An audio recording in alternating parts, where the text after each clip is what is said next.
الحمدللہ رب العالمین والصلاة والسلام علی سید الانبیاء والمرسلین اما بعد فاعوذ باللہ من الشیطان الرجیم بسم اللہ الرحمن الرحیم السلام علیکم ورحمۃ اللہ وبرکاتہ۔ عزیز ناظرین کرام، اللہ رب العزت کے فضل و احسان سے رمضان مبارک کی بہاریں، اس کی رحمتیں، برکتیں، فضیلتیں ہم سمیٹ رہے ہیں۔ اس کے روزے، تراویح اور دیگر عبادات کا سلسلہ جاری ہے۔ آج کی نماز تراویح میں 17ویں پارے کا 3 پاؤ اور 18ویں پارے کا پہلا آدھا سماعت فرما چکے ہیں۔ یہ قرآن ہدایت والی کتاب ہے، ہدی للمتقین، یہ متقین کے لیے ہدایت ہے، مومنین کے لیے ہدایت ہے، یہ نصیحت والی کتاب ہے، برکت والی کتاب ہے۔ تمام آسمانی کتابوں پر اس کو فضیلت اور برتری حاصل ہے۔ اس میں احکام بھی ہیں، سابق انبیاء علیہ السلام کے واقعات بھی ہیں، قوموں کے تذکرے بھی ہیں۔ ان سب کو جب ہم پڑھتے ہیں، سمجھتے ہیں، تو اللہ رب العزت کی جانب سے ہدایت کا راستہ متعین کرنا ہمارے لیے واضح ہو جاتا ہے، آسان ہو جاتا ہے۔ اللہ رب العزت نے بہت سے انبیاء علیہ السلام کا تذکرہ یہاں کیا۔ ان تذکروں کو پڑھ کر، سمجھ کر ہمیں یہ معلوم ہوتا ہے کہ ہمیں اللہ رب العزت کی اطاعت والے کام کرنے چاہیے۔ نبی پاک علیہ الصلوۃ والسلام کی لائی ہوئی شریعت پر کامل یقین رکھنا چاہیے، اور آپ کی ہدایات پر، آپ کے احکامات پر، آپ کی لائی ہوئی شریعت پر ہمیں سنجیدگی کے ساتھ عمل کرنے کی کوشش کرنی چاہیے۔ کہیں ایسا نہ ہو کہ جس طرح سابق انبیاء علیہ السلام کی نافرمانی کی وجہ سے ان کی قومیں تباہ و برباد ہو گئیں، تو اللہ تعالیٰ ہمیں بھی دنیا اور آخرت دونوں کی خیر سے، بھلائی سے محروم فرمائے۔ حضرت آدم علیہ السلام سے لے کر حضور جان کائنات صلی اللہ علیہ وسلم تک تقریباً 1,24,000 انبیاء علیہ السلام تشریف لائے۔ آخری نبی حضرت محمد مصطفیٰ احمد مجتبی حضور جان کائنات صلی اللہ علیہ وآلہ وسلم جلوہ گر ہوئے۔ آپ حضرت ابراہیم علیہ السلام کی اولاد سے ہیں۔ حضرت ابراہیم علیہ السلام کے شہزادے حضرت اسماعیل، ان سے نبی پاک علیہ السلام کا سلسلہ نسب جا کر ملتا ہے۔ نبی پاک علیہ السلام نے کئی مواقع پر حضرت ابراہیم علیہ السلام کا تذکرہ کیا، ان کی فضیلت کو ذکر کیا۔ قربانی کے سلسلے میں بھی آپ نے فرمایا کہ یہ تمہارے والد ابراہیم علیہ السلام کی سنت ہے، ان کا طریقہ ہے۔ اللہ تعالیٰ نے پارہ نمبر 17 سورہ انبیاء کی آیت نمبر 51 سے حضرت ابراہیم علیہ السلام کا تذکرہ کیا، ان کا ایک خاص واقعہ ذکر کیا۔ جتنے انبیاء علیہ السلام آئے، سب پیغام ہدایت لے کر آئے، لوگوں کو اللہ رب العزت کی عبادت کی جانب مائل کرنے کے لیے آئے، وحدانیت کا درس لے کر اٹھے، توحید کا پیغام لے کر چھا گئے۔ حضرت ابراہیم علیہ السلام جس دور میں تشریف لائے، نمرود کا دور تھا، بہت جابر، سخت، ظالم قسم کا بادشاہ تھا۔ اس کو یہ علم ہوا کہ اس کی سلطنت کو خطرہ ہے، ایک بچہ پیدا ہوگا کہ جو اس کی سلطنت کے لیے نقصان دہ ہوگا، تو اس نے حکم دیا کہ سارے بچوں کو قتل کر دیا جائے۔ اس کے اس حکم سے ہزاروں بچوں کو قتل کیا گیا۔ یہ واقعہ حضرت موسیٰ علیہ السلام کے حوالے سے بھی ملتا ہے، تو نمرود سے متعلق بھی یہ روایات موجود ہیں۔ حضرت ابراہیم علیہ السلام کی حفاظت کے لیے ان کی والدہ ان کو شہر سے دور ایک غار میں لے گئیں۔ وہاں ان کا بچپن گزرا اور ان کی پرورش ہوئی۔ اللہ تعالیٰ نے ان کو آغاز سے ہی سمجھداری عطا فرمائی، ان کو رشد عطا فرمایا، جس کا تذکرہ اللہ تعالیٰ نے فرمایا وَلَقَدْ آتَيْنَا إِبْرَاهِيمَ رُشْدَهُ مِن قَبْلُ وَكُنَّا بِهِ عَالِمِينَ، اور تحقیق ہم نے ابراہیم کو شروع سے ہی سمجھداری عطا فرمائی۔ وَكُنَّا بِهِ عَالِمِينَ، اور ہم اس کو جانتے تھے کہ وہ نبوت اور وحی کے سلسلے میں اہلیت رکھتا ہے، وہ اس منصب پر فائز ہوگا۔ وَكُنَّا بِهِ عَالِمِينَ اِذْ قَالَ لِأَبِيهِ وَقَوْمِهِ مَا هَٰذِهِ التَّمَاثِيلُ الَّتِي أَنْتُمْ لَهَا عَاكِفُونَ۔ حضرت ابراہیم علیہ السلام کو جب اللہ تعالیٰ نے حکم ارشاد فرمایا تو آپ لوگوں کے درمیان آئے، لوگوں کو مختلف زاویوں سے، مختلف پہلوؤں سے سمجھانے کی کوشش فرماتے ہیں۔ نمرود کے سامنے بھی آپ پہنچے، جب آپ کا تذکرہ ہوا، نمرود نے آپ کو طلب کیا، تو نبی حضرت ابراہیم علیہ السلام نمرود کے پاس بھی گئے اور ایک بہت مشہور مناظرہ ہوا۔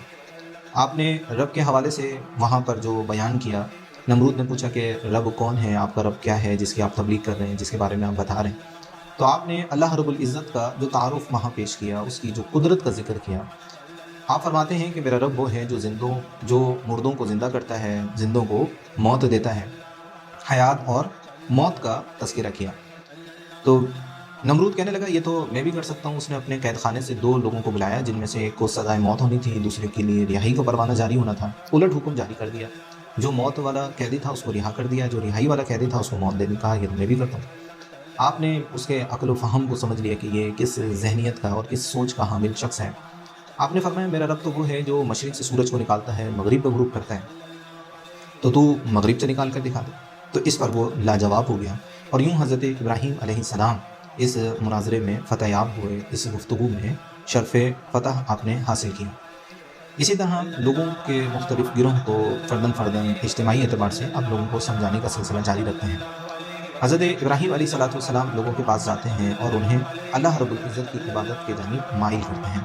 اللہ تعالیٰ نے ان میں سے ایک واقعہ یہاں ذکر کیا، اذ قال لأبیہ وقومہ، اے حبیب آپ یاد کیجئے جب انہوں نے اپنے اب یعنی اپنے چچا اور اپنی قوم سے کہا، ما هذه التماثیل التي انتم لها عاکفون، ان کے جو معبود تھے وہ پرندوں کی صورت میں تھے، انسانوں کی صورت میں تھے، دیگر درندے اور دیگر عجیب و غریب انہوں نے مورتیاں بنا رکھی تھیں، ان کے سامنے وہ بیٹھتے تھے، ان کی عبادت کرتے تھے۔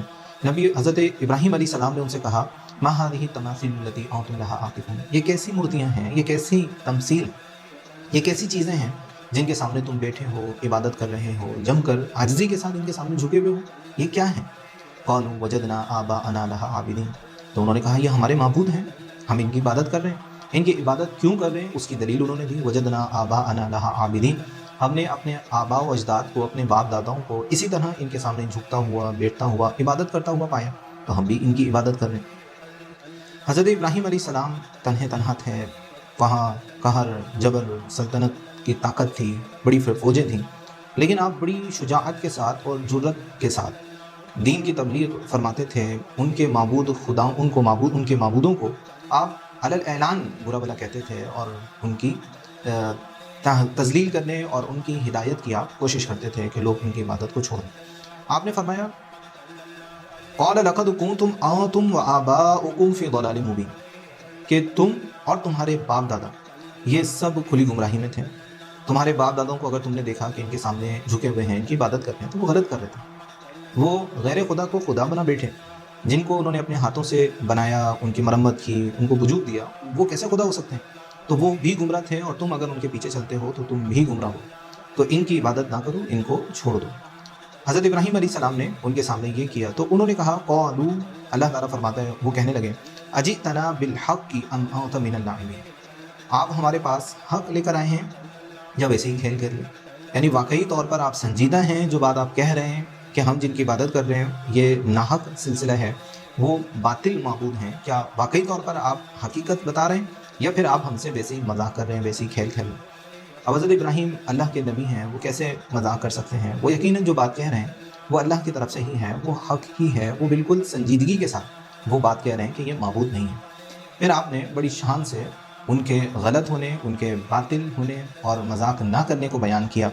اللہ تعالیٰ فرماتا ہے کہ حضرت ابراہیم نے پھر کہا، بل ربکم رب السماوات والارض، یہ تمہارے رب نہیں ہے بلکہ تمہارا رب وہ ہے جو آسمانوں اور زمین کا رب ہے، الذی فطرہن، جس نے ان سب کو پیدا کیا، اس نے تمہیں بھی پیدا کیا، آسمان کو بھی پیدا کیا، زمین کو پیدا کیا، ہر چیز کو اس نے پیدا کیا، وہ ہے تمہارا رب، یہ تمہارے رب نہیں ہے۔ انہوں نے تو کسی چیز کو نہیں پیدا کیا، بلکہ انہیں تو تم نے خود تعمیر کیا ہے، تم نے خود ان کو بنایا، یہ تو کیسے خدا ہو سکتے ہیں؟ خدا وہ ہے جو آسمانوں اور زمین کا رب ہے۔ فرمایا، وَأَنَا عَلَى ذَلِكُم مِّنَ الشَّاهِدِينَ، میں اس پر گواہوں میں سے ہوں، میں گواہی دیتا ہوں کہ واقعی تمہارا رب اللہ ہے جو آسمانوں اور زمین کا بھی رب ہے۔ وَتَاللَّهِ لَأَكِيدَنَّ أَصْنَامَكُمْ بَعْدَ أَن تُوَلُّوا مُدْبِرِينَ، اسی طرح آپ تبلیغ کا سلسلہ جاری رکھتے ہیں، تو ایک مرتبہ ان کا میلہ آ گیا۔ اب حضرت ابراہیم علیہ السلام ان کو روک رہے ہیں کہ بھائی ان کی عبادت نہ کرو، تو انہوں نے حضرت ابراہیم کو اپنے میلے میں مدعو کیا، کہا کہ ہمارا میلہ ہوتا ہے، سالانہ میلہ ہوتا ہے، آپ وہاں آئیں، وہاں دیکھیں ہم کس طرح مزے کرتے ہیں، اور پھر ہم وہاں سے فارغ ہونے کے بعد اپنے معبودوں کی کیسے عبادت کرتے ہیں، آپ ہمارے نظام کو دیکھیے، طریقہ کار کو دیکھیے۔ تو اگلے دن عید کا میلہ تھا، وہ دن بھی آ گیا، اب لوگ وہاں جانے لگے۔ حضرت ابراہیم علیہ السلام کو بھی انہوں نے کہا کہ آپ بھی چلیے، آپ نے معذرت کی، آپ نے منع کیا، میں نہیں جا سکتا۔ تو لوگ وہاں جا رہے تھے، تو آپ نے ان سے کہا، وَتَاللَّهِ لَأَكِيدَنَّ أَصْنَامَكُمْ بَعْدَ أَن تُوَلُّوا مُدْبِرِينَ، تم جا تو رہے ہو، تمہارے جانے کے بعد اللہ کی قسم میں تمہارے بتوں کے ساتھ بہت برا سلوک کرنے والا ہوں۔ فَجَعَلَهُمْ جُذَاذًا إِلَّا كَبِيرًا لَهُمْ لَعَلَّهُمْ إِلَيْهِ يَرْجِعُونَ، اور پھر ایسا ہی ہوا، جب وہ لوگ وہاں سے چلے گئے، اور ان میں سے کسی نے سن بھی لیا تھا، جب وہ لوگ وہاں سے چلے گئے، سارے لوگ میلے کے اندر تھے، اور پھر وہاں سے میلے سے فارغ ہونے کے بعد ان کو اپنے معبودوں کے پاس آنا تھا، حضرت ابراہیم ان سے پہلے ان کے عبادت خانے میں داخل ہوئے اور باری باری سارے بتوں کو توڑ دیا، اور جو بڑا بت تھا اس کے کندھے پر آپ نے کلہاڑا رکھ دیا کہ جب یہ لوگ آئیں گے تو یہ اس سے دریافت کریں گے، یہ سوچیں گے کہ بھئی کس نے توڑ دیا۔ آلہ قتل جو ان کے معبودوں کو قتل کرنے والا اور توڑنے کا آلہ تھا وہ بڑے بت کے پاس تھا۔ اب وہ اس پر غور کریں گے کہ آیا اس نے توڑا ہے یا کس نے توڑا ہے، ان کی سوچ و فکر کیا کام کرتی ہیں، اور اس طرح حضرت ابراہیم کو ایک حق بات کہنے کا ایک بہتر موقع دستیاب ہوگا۔ تو اللہ تعالیٰ نے اس واقعے کو یہاں یوں ذکر کیا، فَجَعَلَهُمْ جُذَاذًا إِلَّا كَبِيرًا لَهُمْ، کہ انہوں نے ان سارے بتوں کو ٹکڑے ٹکڑوں میں تقسیم کر دیا، ٹکڑے ٹکڑے کر دیے، إِلَّا كَبِيرًا لَهُمْ، سوائے ان میں سے بڑے بت کے، اس کو نہیں توڑا۔ کیوں نہیں توڑا؟ لَعَلَّهُمْ إِلَيْهِ يَرْجِعُونَ، تاکہ وہ اس کی جانب رجوع کریں۔ اب جب وہ لوگ میلے سے فارغ ہو کر آئے، جب آئے تو نقشہ ہی بدلا ہوا تھا، سب عبادت خانہ چورا چورا سب ٹوٹ بوٹ تھی۔ انہوں نے کہا بھئی کس نے کیا، کس نے کیا، شور شرابہ ہوا۔ اللہ تعالیٰ نے اس کو ان الفاظ سے ذکر کیا، قالوا من فعل هذا بآلهتنا انه لمن الظالمین۔ جب وہ آئے تو وہ کہنے لگے یہ ہمارے معبودوں کے ساتھ کس نے کیا، ہمارے معبودوں کے ساتھ یہ کس نے کیا، انه لمن الظالمین، بے شک وہ ظالم ہے، بے شک وہ ظالم ہے جس نے یہ کیا ہے۔ تو اس طرح شور شرابہ ہوا، لوگوں تک یہ بات پہنچی، پھر بادشاہ تک بھی یہ بات پہنچی۔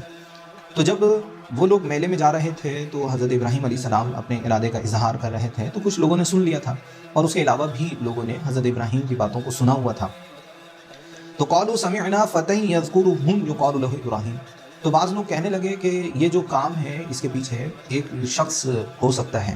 وہ کہتے سمعنا فتى يذكرهم، ہم نے ایک نوجوان کو سنا ہے جو اس حوالے سے بات کر رہا تھا، یقال له ابراہیم، اور اس کو ابراہیم کہا جاتا ہے، اس کا نام ابراہیم ہے، اس نے ایسا کیا ہوگا۔ قالوا فأتوا به، تو یہ خبر جب بادشاہ کو بھی پہنچی تو پھر انہوں نے کہا فأتوا به، اس کو لے کر آؤ۔ کہاں لے کر آؤ؟ علی اعین الناس، لوگوں کی آنکھوں کے سامنے، لوگوں کے سامنے اس کو حاضر کرو، لعلہم یشہدون، تاکہ لوگ گواہی دیں، لوگ گواہی دیں کہ انہوں نے ایسی بات کی تھی، ایسی بات کی تھی، تاکہ ان کے خلاف کارروائی کی جائے۔ تو حضرت ابراہیم علیہ السلام کو انہوں نے طلب کر لیا، حضرت ابراہیم علیہ السلام آ گئے۔ قالوا، وہ حضرت ابراہیم سے کہتے ہیں اانت فعلت هذا بآلهتنا یا ابراہیم، اے ابراہیم کیا آپ نے ہمارے معبودوں کے ساتھ ایسا کیا ہے؟ قال بل فعله كبيرهم هذا، حضرت ابراہیم کہنے لگے کہ بلکہ اس بڑے جو معبود ہیں، جس کے ہاتھ میں، جس کے کندھے پر یہ کلہاڑی ہے، اس نے کیا ہوگا۔ اب ان کی عقل کام کر رہی ہے، وہ کہتے ہیں حضرت ابراہیم نے پہلے ان سے کہا کہ اس بڑے نے کیا ہوگا، فَاسْأَلُوهُمْ إِن كَانُوا يَنْطِقُونَ، تم اس سے سوال کر لو اگر یہ بولتا ہو سکتا ہے کہ اس نے توڑا ہو، یہ بڑا ہے اور اس کو یہ پسند نہ ہو کہ یہ سارے چھوٹے معبود اس کے سامنے رکھے جائیں اور تم لوگ ان کی عبادت کرو، تو اس نے توڑ دیا ہوگا۔ رَجَعُوا إِلَىٰ أَنفُسِهِمْ، تو جس جانب حضرت ابراہیم ان کو لانا چاہتے تھے اس جانب وہ آ گئے، تو انہوں نے اپنے آپ رجوع کیا، اپنے دل کی طرف انہوں نے جھانکا، اپنے نفس کی طرف انہوں نے جھانکا، انہوں نے رجوع کیا، انہوں نے کہا کہ ابراہیم بات ٹھیک کہہ رہے ہیں، یہ تو بول ہی نہیں سکتے، یہ بول ہی نہیں سکتے، یہ اپنے آپ کی حفاظت نہیں کر سکتے، اور یہ کچھ کر نہیں سکتا، یہ کسی کو نقصان نہیں پہنچا سکتا، یہ بول نہیں سکتا، تو یہ معبود کیسے ہو سکتا ہے؟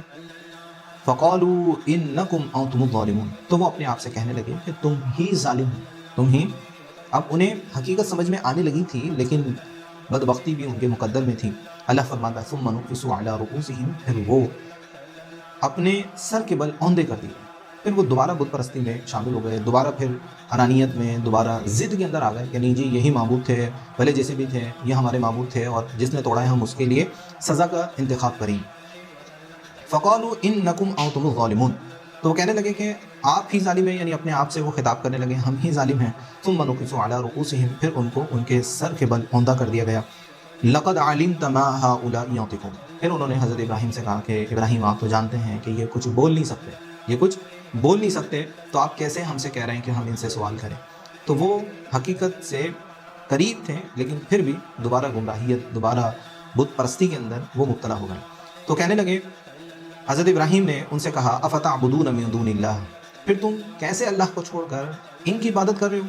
ما لا ينفعکم شیئا ولا یضرکم، جو نہ تو کسی شے کو نفع دے سکتے ہیں، نہ تو کسی شے کا تمہیں نفع دے سکتے ہیں، نہ تمہیں نقصان دے سکتے ہیں۔ اگر تم ان کی عبادت کرو تو تمہیں اس عبادت سے کوئی فائدہ نہیں ہوگا، یہ تمہیں کچھ دے نہیں سکتے، اور اگر ان کی عبادت چھوڑ دو تو تمہیں کسی قسم کا یہ نقصان نہیں پہنچا سکتے۔ تو ایسے کی عبادت کیسے کر رہے ہو؟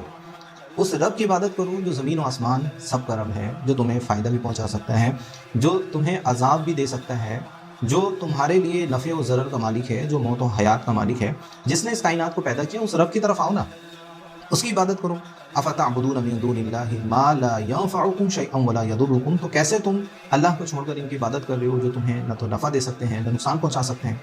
اف لکم، پھر حضرت ابراہیم نے کہا کہ تم پر افسوس ہے، وَلِمَا تَعْبُدُونَ مِن دُونِ اللَّهِ، اور اس کے ساتھ ساتھ جن کی تم عبادت کر رہے ہو ان پر بھی اف ہے، ان پر بھی افسوس ہے۔ افلا تعقلون، کیا تم عقل نہیں رکھتے کہ یہ معبود نہیں ہے پھر بھی تم ان کی پوجا کر رہے ہو؟ قالوا حرقوه وانصروا آلهتكم ان كنتم فاعلین، تو پھر انہوں نے کہا حرقوه، تم ابراہیم کو نقصان پہنچاؤ، ابراہیم کو جلا دو۔ یعنی بادشاہ نے، دیگر جو ان کے امراء تھے، انہوں نے فیصلہ کیا کہ ان کو سزا دینی چاہیے، تو انہوں نے کہا حرقوه، تم اس کو جلا دو، وانصروا آلہتکم، اور تم اپنے خداؤں کی مدد کرو، ان کنتم فاعلین، اگر تم کچھ کرنا چاہتے ہو، اگر تمہیں جلن ہے کہ اس نے تمہارے معبودوں کے ساتھ ایسا کیا اور ایسا نہیں ہونا چاہیے تھا اور تم اس سے بدلہ لینا چاہتے ہو، تو فیصلہ یہ ہے کہ اس کو جلا دیا جائے۔ چنانچہ اس لیے انہوں نے حضرت ابراہیم کو ایک جگہ قید کیا اور 1 مہینے تک لکڑیاں انہوں نے جمع کی اور ایک بہت بڑی آگ انہوں نے قائم کر دی۔ اس آگ کی شدت اتنی زیادہ تھی کہ اگر اوپر سے پرندہ بھی گزرتا تھا تو وہ جل جاتا تھا۔ حضرت ابراہیم علیہ السلام کو اس آگ میں ڈالنے کا فیصلہ ہوا، آگ جلا دی گئی اور حضرت ابراہیم کو اس میں پھینکا۔ حضرت ابراہیم اس میں تشریف لے گئے، لیکن اللہ تعالیٰ کے حکم سے وہ آگ ٹھنڈی اور سلامتی والی ہو گئی۔ آپ جب اس آگ میں جانے لگے، آپ کو ڈالے جانا لگا، تو مخلوق اللہ تعالیٰ کی بارگاہ میں عرض گزار ہوتی ہے کہ الہی ہمیں اجازت دے کہ ہم ان کی مدد کریں۔ اللہ تعالیٰ نے فرمایا کہ اگر یہ تمہاری مدد کو قبول کریں تو اس کی مدد کر سکتے ہو۔ ملائکہ میں سے پانی والے ملائکہ تشریف لائے، حضرت ابراہیم سے عرض کی کہ آپ اجازت دیں تو ہم پانی سے اس کو بجھا دیتے ہیں۔ ہوا والے ملائکہ تشریف لائے، کہا کہ آپ حکم دیں تو ہم ہوا کے ذریعے اس آگ کو ختم کر دیتے ہیں۔ آپ نے فرمایا کہ آپ کی ضرورت نہیں ہے، آپ نے ان کی مدد لینے سے انکار کیا۔ حضرت جبرائیل بھی تشریف لائے، کہا کہ آپ کی کوئی حاجت ہو تو بتائیے، تو حضرت ابراہیم نے کہا کہ کوئی حاجت نہیں ہے۔ حضرت جبرائیل نے عرض کی کہ پھر اپنے رب سے ہی حاجت کا سوال کیجیے۔ آپ نے فرمایا کہ میرا رب میری حالت کو جانتا ہے، میری حاجت کو جانتا ہے، مجھے اس سے کچھ کہنے کی ضرورت نہیں ہے، وہ میری خود ہی مدد فرمانے والا ہے۔ یہ ان کا اعلیٰ درجے کا توکل تھا۔ حضرت ابراہیم اللہ تعالیٰ کے بڑے ہی مقرب اور بہت ہی زیادہ اللہ تعالیٰ کی ذات پر توکل اور بھروسہ کرنے والے نبی تھے۔ حضرت ابراہیم نے ان سے معذرت کی، پھر اللہ تعالیٰ کیا فرماتا ہے، قلنا، اللہ تعالیٰ نے فرمایا، ہم نے کہا، یا نار، اے آگ، کونی بردا و سلاما علی ابراہیم، تو ابراہیم پر ٹھنڈی ہو جا اور سلامتی والی ہو جا۔ مفسرین فرماتے ہیں کہ اگر اللہ تعالیٰ سلامن کا لفظ نہ فرماتا تو وہ آگ اتنی ٹھنڈی ہو جاتی کہ جس سے حضرت ابراہیم کو نقصان پہنچ سکتا تھا، تو اللہ تعالیٰ نے سلامن کا لفظ بھی ارشاد فرمایا کہ ٹھنڈی ہو جا لیکن بے ضرر ہو جا، ابراہیم کو کوئی نقصان نہیں پہنچانا۔ ایک روایت کے مطابق 1 ہفتے تک آپ اس آگ میں رہے، بعض میں 40 دن اور 50 دن کا بھی تذکرہ ہے کہ آپ اس آگ میں قائم رہے، اس آگ میں موجود رہے۔ لیکن اللہ تعالیٰ کی قدرت دیکھیے، وہ آگ کے جو اوپر سے گزرتے ہوئے پرندوں کو ہلاک کر دے، حضرت ابراہیم کے ایک بال کو بھی نقصان نہ پہنچا پائے۔ وہ ارادوا بہ کیدا، اللہ تعالیٰ نے فرمایا کہ وہ ابراہیم کو نقصان پہنچانا چاہتے تھے، انہوں نے ابراہیم کے ساتھ برا سلوک کرنا چاہا، فجعلناہم الاخسرین، تو ہم نے ان کو اخسرین کر دیا، یعنی نقصان اٹھانے والوں میں کر دیا۔ اللہ تعالیٰ نے یوں حضرت ابراہیم علیہ السلام کو اس آگ سے نجات دی، پھر نمرود اور اس کی قوم سے نجات دی، اور ان سے متعلق یہ آتا ہے کہ ان پر مچھروں کا عذاب مسلط ہوا جو ان کے خون پی گئے اور ان کے گوشت کھا گئے۔ نمرود کی موت کا بھی بڑا مشہور واقعہ ہے کہ ایک مچھر اس کی ناک سے اس کے جسم کے اندر داخل ہو گیا اور اس کی شدت، اس کی تکلیف کی وجہ سے پھر نمرود ہلاک ہو گیا۔ اللہ تعالیٰ نے حضرت ابراہیم کو وہاں سے ہجرت کرنے کا حکم دیا۔ یہ عراق کا واقعہ بیان کیا جاتا ہے، پھر عراق سے آپ شام کی طرف ہجرت کر گئے۔ آپ کے ساتھ حضرت لوط علیہ السلام کا بھی اللہ تعالیٰ نے تذکرہ کیا۔ اللہ تعالیٰ فرماتے ہیں وَنَجَّيْنَاهُ وَلُوطًا إِلَى الْأَرْضِ الَّتِي بَارَكْنَا فِيهَا لِلْعَالَمِينَ، ہم نے ابراہیم کو اور لوط کو اس زمین کی طرف نجات دی جس میں ہم نے عالمین کے لیے برکتیں رکھی۔ تو یہ فلسطین کی زمین تھی، شام کی زمین تھی، مبارک زمین تھی، اس کی جانب انہوں نے ہجرت کی۔ وَوَهَبْنَا لَهُ إِسْحَاقَ وَيَعْقُوبَ نافلہ، اور ہم نے ابراہیم کو اسحاق عطا کیے اور پوتے حضرت یعقوب عطا کیے۔ تو یعقوب حضرت ابراہیم علیہ السلام کے پوتے ہیں، اولاد اللہ تعالیٰ کی نعمتوں میں سے ہیں، بیٹے اللہ تعالیٰ کی نعمتوں میں سے ہیں، اور یہ بڑی اللہ تعالیٰ کی مہربانی ہے، اس کی کرم نوازی ہے کہ وہ ہمیں اولاد عطا فرماتا ہے۔ اگر نہ بھی دے پھر بھی اس کی نوازش ہے، پھر بھی اس کی کرم نوازی ہے، اور اس میں بھی ہمارے لیے ہی حکمتیں ہیں۔ حضرت نبی پاک علیہ الصلوۃ والسلام کی بارگاہ میں ایک انصار صحابی حاضر ہوئے، انہوں نے عرض کیا، رسول اللہ میرے یہاں بیٹے نہیں ہیں، تو نبی پاک علیہ الصلوۃ والسلام نے ان سے کہا کہ آپ کثرت سے استغفار اور کثرت سے صدقہ کیوں نہیں دیتے؟ تو انہوں نے کثرت سے صدقہ دینا شروع کیا، کثرت سے استغفار کرنا شروع کیا۔ اللہ تعالیٰ نے ان کی وہ حاجت دور فرما دی۔ حضرت جابر فرماتے ہیں ان کے یہاں 9 بیٹوں کی پیدائش ہوئی، ان کے یہاں 9 بیٹے پیدا ہوئے۔ تو یہ بڑی زبردست چیز ہے۔ وہ لوگ کہ جن کے یہاں اولاد نہیں ہیں، جو مالی اعتبار سے پریشان ہیں، دیگر حاجتوں میں ہیں، کثرت سے صدقہ اور کثرت سے استغفار یہ ان کی حاجت کو دور کر سکتی ہے۔ اگر آپ سورہ نوح پڑھتے ہیں تو اس میں بھی ان چیزوں کو یعنی استغفار کو، مال، اولاد اور دیگر جو حاجتیں ہیں ان کے پورا ہونے کا ذکر وہاں ملتا ہے۔ تو اللہ تعالیٰ نے فرمایا وَوَهَبْنَا لَهُ إِسْحَاقَ وَيَعْقُوبَ نَافِلَةً، ہم نے ابراہیم کو اسحاق عطا کیے جو کہ بیٹے تھے، پوتے یعقوب عطا کیے، وَكُلًّا جَعَلْنَا صَالِحِينَ، اور ہم نے ان سب کو صالحین میں بنایا، وَجَعَلْنَاهُمْ أَئِمَّةً يَهْدُونَ بِأَمْرِنَا، اور ہم نے ان کو امام بنایا کہ یہ ہمارے حکم سے رہنمائی کرتے ہیں، وَأَوْحَيْنَا إِلَيْهِمْ فِعْلَ الْخَيْرَاتِ، اور ہم نے ان کی طرف اچھے کام وحی فرمائے، وَإِقَامَ الصَّلَاةِ، نماز کو قائم کرنا، وَإِيتَاءَ الزَّكَاةِ، اور زکوٰۃ کی ادائیگی کرنے کی وحی کی، وَكَانُوا لَنَا عَابِدِينَ، اور یہ سب ہمارے عبادت گزار بندے تھے، یہ سب ہماری عبادت کرنے والے تھے۔ تو اللہ تعالیٰ کی یہ بڑی شان ہے، اللہ تعالیٰ اپنے محبوب بندوں کو یاد رکھتا ہے، ان کے کام کو یاد رکھتا ہے، اور ان کا ذکر بڑی خوبصورتی کے ساتھ فرماتا ہے، بڑی عزت کے ساتھ اللہ تعالیٰ فرماتا ہے وَكَانُوا لَنَا عَابِدِينَ، اور وہ ہمارے عبادت کرنے والے بندے تھے، وہ ہماری عبادت کرتے تھے۔ تو کیا ہی خوبصورت بات ہوگی کہ جب اللہ تعالیٰ ہمارا بھی تذکرہ اپنے ملائکہ کے سامنے، جمی عالمین کے سامنے اس طرح کرے کہ یہ ہمارے عبادت گزار بندے ہیں۔ اللہ تعالیٰ ہمیں اور آپ کو سب کو شریعت کا پابند بنائے، اللہ تعالیٰ کے احکام پر عمل کرنے والا بنائے، قرآن و حدیث کو اچھے انداز میں سمجھنے والا، علم کی جستجو، علم کی کشش ہمیں عطا فرمائے، علم کی جانب رغبت ہمیں عطا فرمائے، خوب علم حاصل کرنے، علم کو پھیلانے، تبلیغ کرنے، تبلیغ کے کام کو فروغ دینے، تعلیم و تعلم کے کاموں سے اللہ تعالیٰ ہمیں ہمیشہ وابستگی عطا فرمائے۔ السلام علیکم ورحمۃ اللہ وبرکاتہ۔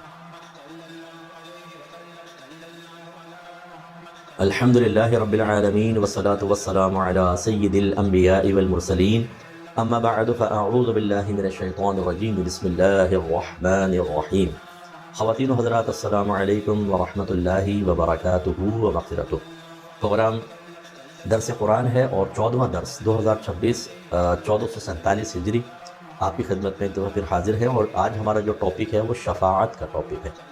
شفاعت کا مطلب ہوتا ہے سفارش کرنا، کسی کے بارے میں، کسی بڑی شخصیت سے یہ کہنا کہ آپ اس کو کرم فرمائیں، کچھ دے دیں، اس کے فائدے کے لیے کسی سے ریکویسٹ وغیرہ کرنا، یہ شفاعت، یا اردو میں ہم سفارش کہہ دیتے ہیں اور عربک میں شفاعت کہتے ہیں۔ لیکن جب ہم شفاعت کا لفظ کہتے ہیں تو پھر انتقال ذہن ہوتا ہے آخرت کے بارے میں، کہ آخرت میں شفاعت کا ہمارے ہاں تصور ہے، اور شفاعت یقیناً ایک بہت بڑا وسیلہ ہوتا ہے اللہ تبارک و تعالیٰ کی بارگاہ سے انعام حاصل کرنے کا۔ گویا کہ جب اللہ تبارک و تعالیٰ بندوں کو قیامت میں حساب و کتاب کے لیے جمع فرمائے گا تو بعض ایسے افراد ہوں گے، بعض ایسی اشیاء ہوں گی کہ جو ان لوگوں کے لیے سفارش کریں گی اللہ تبارک و تعالیٰ کی بارگاہ میں، اور بہت سے لوگوں کی شفاعت کو، سفارش کو اللہ قبول کر کے سامنے والوں کو عذاب سے بھی بچائے گا، بعضوں کو دوزخ سے باہر نکال دے گا۔ اس لیے تصور شفاعت کو ذہن میں رکھنا اور اس کی تحصیل کے لیے کوئی اچھے عملی اقدامات کرنا، اس کے بارے میں صحیح نظریہ اپنے ذہن میں رکھنا بہت ہی ضروری ہے۔ اچھا، بعض افراد ایسے ہوتے ہیں جو شفاعت کے منکر ہیں کہ بروز قیامت کوئی کسی کی شفاعت نہیں کرے گا، اور وہ اس کے لیے دلیلیں قرآن سے ہی لاتے ہیں، اور جو کہتے ہیں کہ شفاعت کی جائے گی وہ بھی قرآن سے دلیلیں لے کر آتے ہیں۔ تو جب قرآن کے بعض مضامین یا بعض آیات دوسری آیات سے مضامین کے اعتبار سے، اس میں بیان کردہ بات کے اعتبار سے ایک دوسرے سے ٹکرا رہے ہوں، تو یاد رکھیں یہ اللہ کا کلام ہے، اور یہ تو ہو ہی نہیں سکتا کہ اللہ تعالیٰ ایک چیز کے بارے میں فرمائے کہ یہ ہے اور یہاں فرمائے نہیں ہے۔ یہ تو ہم کر سکتے ہیں، اللہ تعالیٰ کے کلام میں اس طرح ٹکراؤ نہیں ہوتا۔ جب ٹکراؤ نہیں ہوتا لیکن نظر آ رہا ہے تو پھر یہ ہماری ذمہ داری ہوتی ہے، یعنی انبیاء علیہ السلام وضاحتیں کرتے ہیں، صحابہ کرام کرتے ہیں، یا بعد میں آنے والے وضاحتیں کرتے ہیں، جو علماء کی ذمہ داری ہوتی ہے کہ یہ اصل میں اس آیت کا یہ مطلب لے لیں، اس کا یہ لے لیں، تو ٹکراؤ ختم ہو جاتا ہے۔ تو یہ عوام جو ہوتی ہے وہ ظاہری طور پہ چونکہ ان کو تو اتنا علم ہوتا نہیں ہے، اب ایک آدمی اس آیت کو لے آتا ہے جس میں اللہ نے منع فرما دیا کہ شفاعت نہیں ہوگی، وہ کہتا ہے دیکھو کتنا واضح لکھا ہے نہیں ہوگی، اس کے جواب میں ایک وہ لے آتا ہے جس میں لکھا ہے شفاعت ہوگی، تو پھر یہ مانے، اس کا مطلب ہے جہاں شفاعت نہیں ہوگی اس سے کوئی اور مطلب ہے، یا جن کے لیے شفاعت نہیں ہوگی وہ کوئی اور افراد ہوں گے۔ اور جہاں شفاعت ہوگی کہا گیا ہے، یہاں شفاعت کا کوئی اور مطلب ہے، یا وہ افراد ہیں جن کے لیے شفاعت ہو سکتی ہے۔ تو یہ آج تھوڑا سا غور سے اس کو سنیے۔ بروز قیامت ہمارے لیے بہت سی چیزیں شفاعت کریں گی، لیکن اس سے پہلے میں دونوں طرح کی آیات آپ کی خدمت میں ذکر کرتا ہوں۔ تو بس خلاصہ کلام یہ سمجھ لیجئے، اب میں اس کا نتیجہ نکال کے پھر آپ کو بتاؤں گا تو زیادہ سمجھ میں آئے گا، کہ جو شخص کفر کی حالت میں دنیا سے چلا گیا، چاہے وہ پیدائشی کافر ہو جیسے یہود ہیں، نصارہ ہیں، اسی طرح ہنود ہیں، مجوسی ہیں، تو یہ کافر اصلی کہلاتے ہیں، شروع سے ایک انکار کرنے والے ہیں۔ یہ نبی کریم پہ جو ایمان لے کر نہیں آئے گا، جو قرآن کو قرآن نہیں مانے گا، وہ یقیناً دائرہ اسلام سے دور ہے اور اسے کفر کی طرف منسوب کیا جاتا ہے۔ بعض ایسے ہوتے ہیں جو پہلے مسلمان ہوتے ہیں پھر وہ اسلام کو چھوڑ دیتے ہیں، انہیں مرتدین کہتے ہیں۔ تو کافر اور شرک کرنے والے، بت پرستی، کافر مشرک ہو گئے، مرتدین۔ چوتھے ہوتے ہیں منافقین، جیسے نبی کریم صلی اللہ علیہ وسلم کے دور کے تھے کہ زبان سے کلمہ پڑھتے تھے لیکن دل میں ایمان نہیں لائے تھے، نبی کریم کو نبی تسلیم نہیں کرتے تھے، یہ ہو گئے منافقین۔ تو بروز قیامت منافقین، مرتدین، کفار، مشرکین جو اسی حالت میں دنیا سے رخصت ہو گئے اور توبہ نہ کر سکے، ان کے لیے کوئی شفاعت نہیں ہوگی، نہ ان کا کوئی فدیہ قبول کیا جائے گا اگر وہ فرض کر لے ہوتا بھی۔ اچھا، نیک اعمال تو ویسے ہی دنیا میں ان کے تباہ و برباد ہو جاتے ہیں، آخرت میں اس کا کوئی حصہ نہیں، ان کے لیے کوئی شفاعت نہیں ہوگی۔ اور جو حالت ایمان میں دنیا سے رخصت ہو کر گیا، حالت ایمان میں چاہے فاسق ہے، فاجر ہے، گناہ گار ہے، اس نے زندگی میں ایک بھی نیکی نہیں کی لیکن ایمان بچ گیا، اس کا ایمان بچا کر لے کر گیا ہے، یا اللہ نے بچا لیا، کیونکہ اس کو تو شعور نہیں ہوگا کہ ایمان کیا ہوتا ہے، لوگوں کو تو ایمان کی تعریف بھی نہیں پتہ، لیکن اللہ کی کرم نوازی ہوتی ہے، بعض پہ اللہ کا اتنا فضل ہوتا ہے کہ جاہل کو بھی کفر تک نہیں پہنچنے دیتا، اس کے ایمان کو بچا کر اسے دنیا سے رخصت کر دیتا ہے، اس کو خود پتہ نہیں ہوتا کہ میرے رب کی کتنی بڑی مجھ پر کرم نوازی ہے۔ تو جو حالت ایمان میں دنیا سے رخصت ہو گیا، چاہے وہ انبیاء علیہ السلام ہیں، صحابہ کرام، اہل بیت اطہار، اولیاء عظام، چاہے عام مومن مومنات، چاہے فاسق، ان کے لیے شفاعت کا تصور ہے۔ میرے آقا صلی اللہ علیہ وسلم تو تمام شفاعت کرنے والوں میں سب سے عظیم شفاعت کرنے والے ہیں، تو آپ کی کون شفاعت کرے گا؟ لیکن آپ کی شفاعت کا فائدہ انبیاء علیہ السلام کو بھی ہوگا، صحابہ کرام، اہل بیت اطہار اور ہر مسلمان کو ہوگا۔ تو بس اب خلاصہ کلام کیا ہوا کہ جہاں شفاعت کی نفی آئے گی، سمجھ لیں وہ کافروں، مرتدین، مشرکین اور منافقین کے بارے میں کلام ہے، اور جہاں شفاعت کی جائے گی، ہوگی، اختیار دیا جائے گا، جس کے لیے اللہ چاہے شفاعت ہوگی، اس سے مراد مومنین ہیں جو حالت ایمان میں دنیا سے رخصت ہوئے۔ اب آپ کو کلیئر ہو گیا ہوگا کہ بالکل قرآن پاک میں شفاعت کے انکار والی آیات بھی موجود ہیں، شفاعت کے اقرار والی بھی موجود ہیں، لیکن دونوں میں فرق کیا ہے؟ جہاں انکار ہے وہاں کفار، مشرکین، مرتدین، منافقین کے لیے ہے، اور جہاں اقرار ہے وہ مومنین کے لیے ہے۔ اب پہلے ذرا ایسی آیات دیکھ لیں، پھر انشاءاللہ ہم ایک بڑی طویل حدیث میں نے آپ کے لیے نکالی ہے جو بہت ہی پیاری حدیث ہے مسلم کی، اسے انشاءاللہ بیان کریں گے۔ سورہ بقرہ آیت نمبر 48 ہے، اللہ تعالیٰ فرماتا ہے وَاتَّقُوا يَوْمًا، اے لوگو ڈرو اس دن سے، لا تجزی نفس عن نفس شیئا، کہ جس دن کوئی جان کسی جان کا بدلہ نہیں بنے گی۔ ایسا نہیں ہوگا کہ کافر مسلمان کو کہے کہ تم میری جگہ چلے جاؤ میں رک جاؤں، یا مسلمان کافر کے کہے یا باپ بیٹا، بیٹا باپ کے لیے، کوئی بدلہ نہیں بنے گا، سب کو اپنا اپنا حساب دینا ہوگا۔ وَلَا يُقْبَلُ مِنْهَا شَفَاعَةٌ، اور نہ قبول کی جائے گی اس کے بارے میں کوئی شفاعت۔ وَلَا يُؤْخَذُ مِنْهَا عَدْلٌ، اور نہ اس سے کوئی فدیہ یا بدلہ وغیرہ لیا جائے گا۔ وَلَا هُمْ يُنصَرُونَ، اور نہ ان کی مدد کی جائے گی۔ اب کیا خیال ہے کس کے بارے میں ہے یہ؟ کفار، مشرکین، مرتدین، منافقین کے بارے میں، کہ ان کے لیے حق میں نہ کوئی شفاعت قبول ہوگی، نہ کوئی بدلہ ان کا، جیسے مال متاع کوئی چیز یا نیک اعمال دنیا میں کیے بظاہر وہ آئیں گے نہیں میدان معاشر میں، سب کے سب اڑا دیے جائیں گے، کوئی چیز ان کے پاس نہیں ہوگی، ان کی مدد نہیں کی جائے گی۔ یہ کفار کے بارے میں ہے۔ سورہ بقرہ آیت نمبر 255، اللہ فرماتے ہیں من ذا الذی یشفع عنده الا باذنہ، کون ہے جو اللہ تعالیٰ کی بارگاہ میں کسی کی شفاعت کر سکے؟ الا باذنہ، مگر اللہ کی اجازت کے ساتھ۔ یعنی مراد یہ ہے کہ اگر اللہ کی اجازت نہ ہو تو کوئی کسی کے لیے شفاعت نہیں کرے گا، مگر جب اللہ کی اجازت ہوگی تو کرے گا۔ یہاں اس بات ہو گیا، اب جس کے لیے اللہ اجازت نہیں دے گا وہ کون ہوں گے؟ کافر، اور جس کے لیے اللہ اجازت دے گا وہ ہوں گے مسلمان۔ تیسرا اللہ تعالیٰ نے آیت بیان فرمائی سورہ انعام آیت نمبر 51، اے حبیب وَأَنذِرْ بِهِ الَّذِينَ يَخَافُونَ، آپ ڈرائیں اس قرآن کے ساتھ ان لوگوں کو جو اس بات سے ڈرتے ہیں أَن يُحْشَرُوا إِلَىٰ رَبِّهِمْ، کہ وہ جمع کیے جائیں گے اپنے رب کی بارگاہ میں، وَلَيْسَ لَهُم مِّن دُونِهِ وَلِيٌّ وَلَا شَفِيعٌ، انہیں خوف ہے کہ ہم اس حال میں جمع ہوں گے کہ ہمارے لیے یا ان کے لیے نہ کوئی ولی ہوگا مددگار اور نہ کوئی شفاعت کرنے والا۔ لعلہم یتقون، اے حبیب آپ کیوں ان کو ڈرائیں؟ تاکہ یہ متقی ہو جائیں اور صاحب تقوی ہو جائیں۔ یہ آیت مسلمانوں کے حق میں نازل ہوئی، اور اس میں اللہ تعالیٰ فرما رہا ہے کہ حبیب ان لوگوں کو قرآن سے ڈرائیے جو از خود یہ خوف رکھتے ہیں کہ ایسا نہ ہو کہ میدان معاشر میں پہنچے ہمارے کوئی شفاعت کرنے والے نہ ہو، کوئی مددگار نہ ہو، لہٰذا بہت محنت کرتے ہیں اپنے آخرت کے لیے۔ یہ ان کی سوچ و فکر بیان ہو رہی ہے، نہ کہ اللہ یہ حکم لگا رہا ہے کہ ان کے لیے کوئی شفیع نہیں ہوگا۔ ٹھیک ہے، یہ ذہن میں رکھیں، کیونکہ آگے آیات دیکھیں۔ سورہ مریم آیت نمبر 87، اللہ فرماتا ہے لا یملکون الشفاعۃ الا من اتخذ عند الرحمن عہدا۔ عام لوگ شفاعت کے مالک نہیں، بلکہ صرف وہی ہیں کہ جو رحمان کی جانب سے اس کی اجازت پا چکے ہیں۔ اب وہ کون پا چکے ہیں آگے آئے گا، اور اس میں مفسرین نے فرمایا اس سے مراد انبیاء علیہ السلام ہیں اور رسول ہیں، ملائکہ ہے، قرآن شفاعت کرے گا اور عام مومنین دوسروں کی شفاعت کریں گے۔ تو اس میں دیکھیں اس بات ہے کہ کوئی شفاعت کا مالک نہیں مگر وہی جس سے اللہ نے عہد کیا ہوا ہے، جس نے اللہ سے عہد لیا ہوا ہے۔ اس کا مطلب ہے شفاعت تو ہوگی، اور یہ مسلمانوں کی ہوگی۔ سورہ سجدہ آیت نمبر 4 ہے، اللہ فرماتا ہے ما لکم من دونہ من ولی ولا شفیع افلا تذکرون۔ نہیں ہے ان کے لیے اللہ تبارک و تعالیٰ کے علاوہ کوئی مددگار اور نہ کوئی شفیع، تو کیا یہ نصیحت حاصل نہیں کرتے؟ یہ کفار کے حق میں ہے کہ اللہ کے علاوہ کوئی تمہیں نہیں بچا سکتا، نہ کوئی مددگار ہوگا وہاں پر، تمہارے جو جتنے معبودان باطلہ ہیں وہ بھی غائب ہو جائیں گے، نہ تم آپس میں ایک دوسرے کی مدد کر سکو گے، نیک اعمال تو پہلے تمہارے تباہ ہوں گے، اور کوئی نبی، کوئی صحابی، کوئی عام مومنین مومنات میں سے تمہاری شفاعت کرے گا نہیں، تو تباہی ہی تباہی ہے۔ اس طرح سورہ سبا آیت نمبر 23 میں اللہ تعالیٰ فرماتا ہے وَلَا تَنْفَعُ الشَّفَاعَةُ عِنْدَهُ إِلَّا لِمَنْ أَذِنَ لَهُ۔ نہیں نفع دے گی شفاعت اس کی بارگاہ میں، یعنی کسی کی شفاعت کسی کو کوئی نفع نہیں دے سکتی، لیکن اللہ مگر اس کے لیے جس کو اللہ تعالیٰ اجازت دے دے۔ اس کا مطلب پہلے مطلق نفی ہے، کوئی شفاعت نفع نہیں دے گی، ہاں دے گی جس کے لیے اللہ تعالیٰ اجازت دے دے گا۔ اس کا مطلب ہے کفار کے حق میں شفاعت نہیں ہوگی اور مسلمانوں کے حق میں ہوگی۔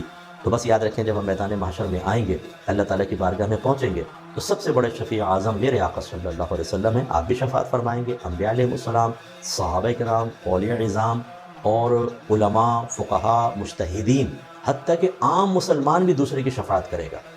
تو اچھی طرح یاد رکھیں جو آپ کے 1500 سال کے اکابرین گزرے ہیں، جن کو حقارت کے ساتھ بعض اوقات لفظ بابا سے تعبیر کی جاتی ہے کہ بابا کچھ بھی نہیں کر سکتا، فلاں نہیں کر سکتا، اگرچہ اس میں مبالغہ آرائی بھی ہے، اس کا میں انکار نہیں کرتا ہوں کہ مطلب بعض لوگ بہت زیادہ مبالغہ آرائی کرتے ہیں بزرگان دین کے بارے میں، لیکن یہ کوئی معمولی لوگ نہیں ہیں۔ میدان محشر میں ان کی حکومت ہوگی، ان کے درجات ہیں، اگر اولیاء اعظام ہیں اللہ تعالیٰ ان کو حق شفاعت دے گا۔ میں صحیح حدیث آپ کو سناؤں گا، آپ دیکھیں کہ یہ تو ولی ہیں، اللہ کے ولی، جن کو 1500 سال میں بڑے بڑے بزرگان دین نے اولیاء مانا ہے، اور ان کے تصرفات اور ان کی کمالات، ان کے فضائل کو بیان کیا گیا ہے۔ یہ تو بہت بڑے ہیں، ایک عام مسلمان بھی شفاعت کرے گا بروز قیامت۔ اب یہ حدیث ذرا سماعت فرمائیں، بہت ہی امپورٹنٹ حدیث پاک ہے یہ حدیث۔ سورہ یہ مسلم کی روایت ہے اور 183 نمبر حدیث ہے، کافی طویل ہے، اس کو ذرا غور سے سماعت فرمائیں۔ حضرت ابو سعید خدری رضی اللہ تعالیٰ عنہ کہتے ہیں کہ کچھ لوگ نبی کریم صلی اللہ علیہ وسلم کے زمانے میں آپ سے عرض کر رہے تھے کہ یا رسول اللہ هل نرى ربنا یوم القیامہ، کیا ہم بروز قیامت اپنے رب کو دیکھیں گے؟ میرے بہن بھائیو ذرا غور سے سماعت فرمائیے گا، دنیا میں کوئی بھی انسان اپنی ان ظاہری آنکھوں سے اللہ تبارک و تعالیٰ کو نہیں دیکھ سکتا ہے، ظاہری آنکھوں سے نہیں دیکھ سکتا ہے، سوائے میرے آقا صلی اللہ علیہ وسلم کے، کہ ہمارے پاس دلائل ہے کہ سرکار نے سفر معراج میں اللہ تبارک و تعالیٰ کو اپنے چشمان ظاہری سے دیکھا ہے۔ اگرچہ اختلاف ہے اس مسئلے میں، لیکن ہمارا عقیدہ مسلمانوں کا اہل سنت کا یہی ہے کہ نبی کریم نے اس رات اپنے رب کو اپنی آنکھوں سے دیکھا ہے۔ آپ کے علاوہ کوئی بھی انسان اللہ تبارک و تعالیٰ کو جاگتی حالت میں اپنی ظاہری آنکھوں سے نہیں دیکھ سکتا۔ اگر کوئی دعویٰ کرے وہ دائرہ اسلام سے خارج ہو جائے گا۔ اس کی وجہ یہ ہے کہ حضرت موسیٰ علیہ السلام نے اللہ تعالیٰ کی بارگاہ میں یہی ریکویسٹ کی تھی، اور اللہ نے فرمایا کہ لن ترا، اے موسیٰ آپ ہمیں ہرگز نہیں دیکھ سکتے۔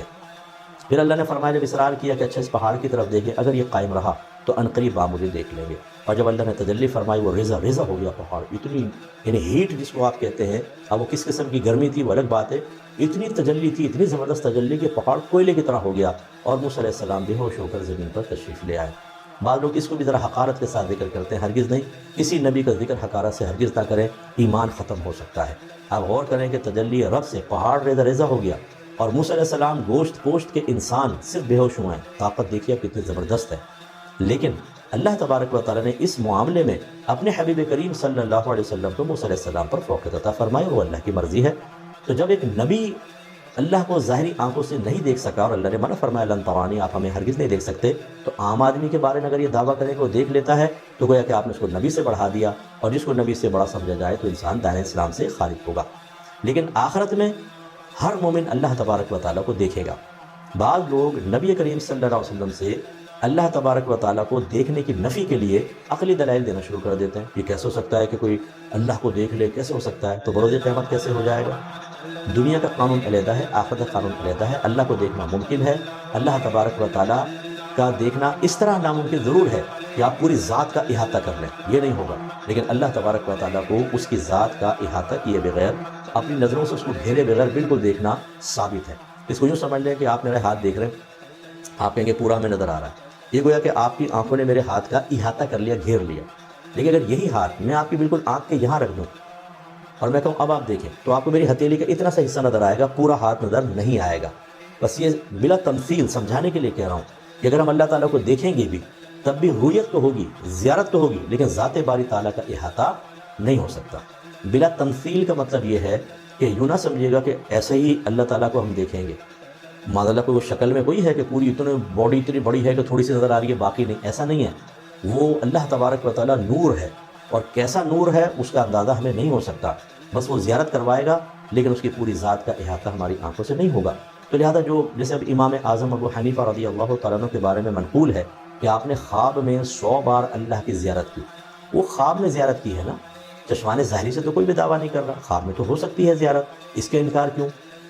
اور پھر کیا وہ زیارت ایسی تھی کہ اللہ تعالیٰ کو بغیر پردوں کے حجابات کے دیکھ لیا گیا؟ یہ کس نے کہا؟ ہو سکتا ہے اللہ تبارک و تعالیٰ ہزارہا حجابات کے ساتھ اس نے زیارت کروائی ہو۔ اور یہ جو بروز قیامت ہوگی، اس کے بارے میں بھی علماء یہ فرماتے ہیں کہ جب اللہ تبارک و تعالیٰ نے کوہ طور پہ تجلی فرمائی تو وہ ریزہ ریزہ ہو گیا، تو بروز قیامت بندے کیسے اس کو دیکھ لیں گے؟ اب اس میں دو صورتیں ہیں، یا تو اللہ ان کی آنکھوں میں اتنی طاقت عطا کر دے گا کہ وہ تجلی رب برداشت کر لیں گے، یا دوسرا یہ ہے کہ وہ اتنے پردوں کے اندر زیارت کروائے گا کہ وہ پردے اس کی ذات کی تجلی کو ان لوگوں تک نہیں پہنچنے دیں گے اور دیکھنا ممکن ہو جائے گا بلا تمثیل۔ پھر میں یہ کہہ رہا ہوں جیسے بہت ہی بڑا بلب لگا ہو، آپ اس کو دیکھیں تو آنکھیں چندی آ جائیں، لیکن اس کے سامنے ایک پردہ لٹکا دیں، 2 پردے 3 پردے، اب آپ دیکھیں روشنی اب بھی نظر آ رہی ہے، لیکن پردوں کی وجہ سے آپ کی آنکھ اس پر ٹھہر سکتی ہے۔ تو بلا تمثیل یہ ہم اللہ کو ایسا نہیں بیان کر رہے، لیکن یہ ہے کہ اللہ تعالیٰ کی طرف جو دوسری تفسیر ہے اس کے مطابق کہ ہم دیکھیں گے بھی، اور ہزارہا لیکن پردوں میں ہوگا اللہ تبارک و تعالیٰ، تو اس کی تجلی یوں برداشت بھی ہو جائے گی۔ اب جب انہوں نے پوچھا تو نبی کریم صلی اللہ علیہ وسلم نے کیا ارشاد فرمایا؟ آپ نے فرمایا کہ ہاں تم اپنے رب کو دیکھو گے۔ پھر فرمایا کیا تم شک کرتے ہو دوپہر میں جب بالکل زوال کے وقت اور سورج نکلا ہو اور آسمان پہ بادل نہ ہو تو کیا تم اس سورج کو دیکھنے میں شک کرو گے؟ اور پھر فرمایا کہ کیا تم اس چاند کو دیکھنے میں شک کرو گے جو 14ویں رات کو چمک رہا ہو اور آسمان پر کوئی بھی بادل نہ ہو؟ صحابہ کرام نے عرض کیا رسول اللہ بالکل ہم شک نہیں کریں گے۔ سرکار نے فرمایا تو پس تم اللہ تبارک و تعالیٰ کی زیارت کے رویت کے سلسلے میں کوئی شک نہ کرو کہ بروز قیامت اللہ تبارک و تعالیٰ تمہیں اپنی زیارت کروائے گا۔ فرمایا کہ جب قیامت کا دن ہوگا، اب آگے سرکار نے باتیں بیان فرمائی، قیامت کا دن ہوگا تو ایک اعلان کرنے والا اعلان کرے گا۔ وہ اعلان کیا ہوگا؟ لِيَتَّبِعِ كُلُّ أُمَّةٍ مَا كَانَتْ تَعْبُدُ، ہر لوگ، ہر جو امت ہے جس کی اس نے عبادت کی تھی اس کی طرف ہو جاؤ۔ تو لہٰذا جو کفار اور مشرکین جو بت پرستی کرنے والے ہوں گے وہ ان کے بتوں کے پاس چلے جائیں گے۔ جب چلے جائیں گے تو یہاں پر ان میں سے کوئی بھی نہیں رہے گا اس پبلک میں سے۔ سرکار فرماتے ہیں فَلَا يَبْقَى أَحَدٌ كَانَ يَعْبُدُ غَيْرَ اللَّهِ سُبْحَانَهُ مِنَ الْأَصْنَامِ وَالْأَنصَابِ إِلَّا يَتَسَاقَطُونَ فِي النَّارِ، یہ سب وہاں چلے جائیں گے جو بتوں کو پوجا کرتے تھے، سب ہٹ جائیں گے حتیٰ کہ اللہ تعالیٰ ان کو، یعنی وہ آگ میں گر جائیں گے، ان کو آگ میں اللہ تعالیٰ ڈال دے گا۔ حتیٰ اذا لم يبقى الا من كان يعبد الله من بر وفاجر وغبر اہل الکتاب، یہاں تک کہ جب یہ مشرکین چلے جائیں گے تو پھر جب صرف یہ لوگ باقی رہیں گے جو اللہ کی عبادت کرتے تھے، ان میں مسلمان بھی ہیں، ان میں کافر فساق و فجار بھی ہیں، اور سرکار فرماتے تھوڑا سا حصہ اہل کتاب کا بھی جیسے ہے، یہ لوگ رہ جائیں گے، کیونکہ یہودی ہوں یا عیسائی بہرحال اللہ کی عبادت تو کرتے ہیں۔ یعنی اب مشرکین چلے گئے، جو بتوں کی عبادت کرنے والے تھے وہ جہنم میں ڈال دیے گئے، اب یہ لوگ بچ جائیں گے۔ اب سرکار ارشاد فرماتے ہیں فَيُدْعَى الْيَهُودُ، پھر یہود کو بلایا جائے گا، فَيُقَالُ لَهُمْ مَا كُنْتُمْ تَعْبُدُونَ، کہ تم کس کی عبادت کیا کرتے تھے؟ تو یعنی بعض ان میں، سب تو نہیں ہوں گے، بعض ان میں ایسا گروہ ہوں گے جو یہ کہیں گے قَالُوا كُنَّا نَعْبُدُ عُزَيْرَ ابْنَ اللَّهِ، ہم عزیر اللہ کے بیٹے کی عبادت کرتے تھے۔ یعنی عزیر علیہ السلام کو اللہ کا بیٹا کہنے والے ہوں گے، تو اللہ تعالیٰ فرمائے گا کذبتم، تم نے جھوٹ بولا، مَتَّخَذَ اللَّهُ مِن صَاحِبَةٍ وَوَلَدٍ، اللہ تعالیٰ نے نہ کوئی زوجہ بنائی ہے نہ اپنا بیٹا، جھوٹ بولتے ہو تم کہ تم اللہ کے بیٹے کی عبادت کرتے تھے۔ پھر اللہ تعالیٰ پوچھے گا ماذا فماذا تبغون، تم کیا تلاش کر رہے ہو؟ وہ کہیں گے عطشنا یا ربنا فاسقنا، اے اللہ ہم پیاسے ہیں ہمیں پانی پلا دے۔ فیشار الیہم، تو ان کو یوں اشارہ کیا جائے گا، اللہ کی طرف سے فرشتے کرے گا، اشارہ کرے گا، الا تریدون، تم اس طرف کیوں نہیں جاتے ہو؟ فیحشرون الی النار، تو انہیں جہنم کے قریب جمع کر دیا جائے گا، کأنہا سراب، گویا کہ وہ ایک سراب ہے، یعنی ان کو وہاں جمع کیا جائے گا، ان کو ایسا لگے گا جیسے پانی ہے، تو وہ لپکیں گے تیزی کے ساتھ اس طرف۔ یحطم بعضها بعضا، اللہ تعالیٰ اس کو جہنم کو دکھایا جائے گا جس کا بعض حصہ بعض کو گویا کہ توڑ رہا ہوگا، لیکن ان کو پانی سا نظر آئے گا، سراب سا محسوس ہوگا۔ فَيَتَسَاقَطُونَ فِي النَّارِ، تو وہ جہنم میں گر جائیں گے۔ ثُمَّ يُدْعَى النَّصَارَى، پھر عیسائیوں کو بلایا جائے گا، فَيُقَالُ لَهُمْ مَا كُنْتُمْ تَعْبُدُونَ، اللہ تعالیٰ فرمائے گا تم کس کی عبادت کرتے تھے؟ قَالُوا كُنَّا نَعْبُدُ الْمَسِيحَ ابْنَ اللَّهِ، وہ کہیں گے کہ ہم اللہ کے بیٹے مسیح کی عبادت کرتے تھے، یعنی ان کو اللہ کا بیٹا مانتے تھے، عقیدت رکھتے تھے یا بعض عبادت ہی کرتے تھے۔ فَيُقَالُ لَهُمْ كَذَبْتُمْ مَا اتَّخَذَ اللَّهُ مِن صَاحِبَةٍ وَوَلَدٍ، اللہ تبارک تم نے جھوٹ بولا، اللہ تعالیٰ نے نہ کوئی بیوی بنائی ہے نہ اس نے کوئی اولاد بنائی ہے۔ پھر اللہ ان سے یہ پوچھے گا تم کیا چیز تلاش کر رہے ہو؟ وہ بھی یہی کہیں گے اے اللہ ہم پیاسے ہیں ہمیں پانی پلا دے، تو انہیں بھی اشارہ کیا جائے گا کہ تم ادھر کیوں نہیں جاتے ہو؟ پھر ان کو جہنم کے پاس جمع کیا جائے گا، اور وہ جہنم گویا کہ ایک سراب کی طرح ہوگی، اور اس کا بعض حصہ بعض کو توڑ رہا ہوگا۔ فَيَتَسَاقَطُونَ فِي النَّارِ، تو انہیں بھی جہنم میں ڈال دیا جائے گا۔ مشرکین بھی چلے گئے، بت پرست یہود نصارہ میں سے جو خراب تھے سب، وہ سب چلے گا، یعنی یہ سب چلے گئے۔ خراب سے مراد جو ایمان نہیں لائے تھے ہمارے نبی کریم پر، قرآن کو نہیں مانا، وہ جو ادھر آ گئے تو مسلمان ہیں، وہ سب کے سب چلے جائیں گے۔ اب اللہ سرکار فرماتے ہیں حَتَّى إِذَا لَمْ يَبْقَ إِلَّا مَنْ كَانَ يَعْبُدُ اللَّهَ تَعَالَى مِنْ بَرٍّ وَفَاجِرٍ، یہاں تک کہ جب صرف وہ لوگ رہ جائیں گے جو اللہ پر ایمان لائے، چاہے وہ نیک و گناہ گار ہوں، أَتَاهُمْ رَبُّ الْعَالَمِينَ سُبْحَانَهُ وَتَعَالَى فِي أَدْنَى صُورَةٍ مِّنَ الَّتِي رَأَوْهُ فِيهَا، تو ان کے پاس رب العالمین اس صورت میں آئے گا، یعنی بطور امتحان اس صورت میں آئے گا، ایک صورت بھیجے گا جسے وہ دنیا میں دیکھ چکے اور جانتے ہوں گے۔ کیا جانتے ہوں گے؟ شارح نے فرمایا کہ وہ یہ جانتے ہوں گے کہ یہ ہمارا رب نہیں ہے، یعنی ایک یہ اللہ کا ایک امتحان ہوگا میدان معاشر میں۔ غور سے اس کو سماعت فرمائیے گا کہ اللہ تعالیٰ ایک صورت کو بھیجے گا اور فرمائے گا، دیکھیں حدیث کیا کہہ رہی ہے، أَتَاهُمْ رَبُّ الْعَالَمِينَ سُبْحَانَهُ وَتَعَالَى فِي أَدْنَى صُورَةٍ مِّنَ الَّتِي رَأَوْهُ فِيهَا، کہ ایک ایسی صورت میں اللہ تبارک و تعالیٰ آئے گا کہ جو وہ دنیا میں دیکھ چکے تھے، لیکن وہ مومنین دیکھتے ہی پہچان جائیں گے کہ یہ ہمارا رب نہیں ہو سکتا، اب یہ اللہ کا امتحان ہوگا۔ اللہ تعالیٰ فرمائے گا قَالَ فَمَا تَنْتَظِرُونَ، اللہ تعالیٰ فرمائے گا تم کس چیز کا انتظار کر رہے ہو؟ تَتْبَعُ كُلُّ أُمَّةٍ مَا كَانَتْ تَعْبُدُ، ہر امت اسی کی اتباع کر رہی ہے جس کی وہ عبادت کرتے ہیں۔ قالوا، وہ کہیں گے یا ربنا فارقنا الناس فی الدنیا افقر ما كنا الیہم ولم نصاحبهم، اے اللہ ہم دنیا میں ان لوگوں سے الگ رہے تھے جنہوں نے اس طرح کی صورتوں کی عبادت کی تھی، حالانکہ ہم ان کے سب سے زیادہ محتاج تھے، لیکن ہم کبھی ان کے ساتھ نہ ہوئے۔ فیقول انا ربکم، تو وہ صورت کہے گی میں تمہارا رب ہوں۔ اب یہ امتحان ہے، یاد رکھیں شارح نے فرمایا کہ امتحان ہوگا، وہ کہے گا میں تمہارا رب ہوں، مجھ پر ایمان لے، مجھے مان لو۔ تو اب یہ مسلمان جو اللہ کی عطا سے وہاں بھی ثابت قدم رہیں گے، مضبوط ایمان والے، وہ کیا کہیں گے؟ فیقولون نعوذ باللہ منک، وہ کہیں گے ہم اللہ کی پناہ مانگتے ہیں تجھ سے، لا نشرک باللہ شیئا، ہم اللہ کے ساتھ کسی کو شریک نہیں ٹھہرائیں گے، مرتين او ثلاثا، وہ 2 مرتبہ یہ بات کہیں گے یا 3 مرتبہ، حتی ان بعدهم لیکاد ان ینقلب، سرکار فرماتے ہیں کہ قریب ہوگا کہ کچھ لوگوں کے دل میں شک پیدا ہو جائے، وہ پلٹ جائیں، یعنی اسی کو اپنا رب مان لیں۔ یہ امتحان تھا، اللہ تعالیٰ امتحان میں پورا کر دے گا۔ فیقولو، تو اللہ تعالیٰ فرمائے گا هل بینکم وبینہ آیۃ تعرفونہ بہا، اے بندو یہ بتاؤ کہ اگر تمہارے اور اس رب کے درمیان جس کو تم اپنا رب مانتے ہو، یعنی ابھی صورت نہیں کہہ رہی، اب اللہ کی طرف سے ندا ہو رہی ہے کہ جس کو تم اپنا رب مانتے ہو، کیا اس کی کوئی ایسی نشانی ہے کہ جس کو تم دیکھ کر پہچان جاؤ کہ تمہارا رب ہے؟ فیقول نعم، وہ کہیں گے ہاں اللہ تعالیٰ، یعنی وہ دیکھا تو پہلے تو زیارت ہو گئی ہوگی، اور اس کے علاوہ اللہ تعالیٰ کی طاقت، قدرت، دلائل قدرت پر نگاہ، اس سے ان کو معرفت الہی حاصل ہوگی۔ لہذا سرکار فرماتے ہیں فَيُكْشَفُ عَنْ سَاقٍ، تو کھول دی جائے گی پنڈلی۔ اب پنڈلی کا لفظ ہے معاذ اللہ تعالیٰ جسمانی سے پاک و صاف ہے، ہم یہ کہتے ہیں اس سے مراد جب اللہ کے لیے پنڈلی کا لفظ استعمال ہو تو طاقت اور قدرت، اس کی وسعت اور سلطنت، وہ تمام چیزیں منکشف کر دی جائیں گی۔ فَلَا يَبْقَى مَنْ كَانَ يَسْجُدُ لِلَّهِ مِنْ تِلْقَاءِ نَفْسِهِ، تو پھر کوئی بھی ایسا باقی نہیں ہوگا جو اب پہچان جائے گا کہ یہ ہے ہمارا رب، اور وہ سجدے میں نہ گر جائے اللہ تبارک و تعالیٰ کی رضا کے لیے۔ لیکن 2 طرح کے افراد نہیں گر سکیں گے۔ وہ کون ہے؟ الا اذن اللہ لہ بالسجود، تو کوئی باقی نہیں رہے گا کہ جو گر نہ جائے مگر جس کو اللہ تعالیٰ نے سجدے کی اجازت دی۔ اور ولا یبقى من کان یسجد تقاء ورياء الا جعل اللہ ظہرہ طبقۃ واحدہ، اور نہیں باقی رہے گا وہ کہ جو سجدہ کرتا دنیاوی خوف کی وجہ سے، یعنی جس نے سجدہ کیا تھا دنیاوی خوف کی وجہ سے اور ریا دکھاوے کے لیے، مگر بنا دے گا اللہ تعالیٰ اس کی پیٹھ کو ایک تختے کی طرح سخت۔ مراد یہ ہے کہ سب کے سب سجدے میں گر جائیں گے جن کے لیے اللہ تعالیٰ اذن دے گا، لیکن جس نے دنیا کے اندر صرف مسلمانوں کے خوف کی وجہ سے سجدہ کیا ورنہ وہ نہ کرتا، اس طرح ریاکاری کرتا رہا، ان کی کمریں سخت ہو جائیں گی اور یہ جھک ہی نہیں سکیں گے۔ ہیں مسلمان لیکن یہ جھک نہیں سکیں گے، اللہ کی بارگاہ میں سجدہ نہیں کر سکیں گے۔ اللہ تعالیٰ ہم سب کو اس سے محفوظ فرمائے۔ کلما اراد ان یسجد خر علی قفاہ، جب یہ ارادہ کریں گے کہ سجدہ کریں تو الٹا پیچھے پیٹھ کے بل گر جائیں گے۔ ثم يرفعون رؤوسهم، پھر اٹھایا جائے گا ان کے سروں کو۔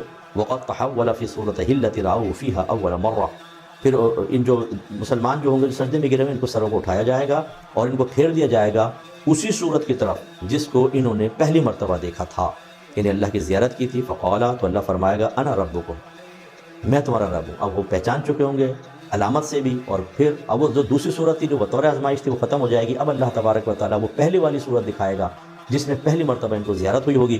تو اللہ تعالیٰ پوچھے گا ان سے کہ فرمائے گا انا ربکم، تو فیقولون، تو وہ کہیں گے انت ربنا، اے اللہ ہاں تو ہمارا رب ہے۔ اب پہچان جائیں گے۔ تو اس کا مطلب ہے بروز قیامت صحیح حدیث میں آیا کہ ایک امتحان ایسا ہوگا۔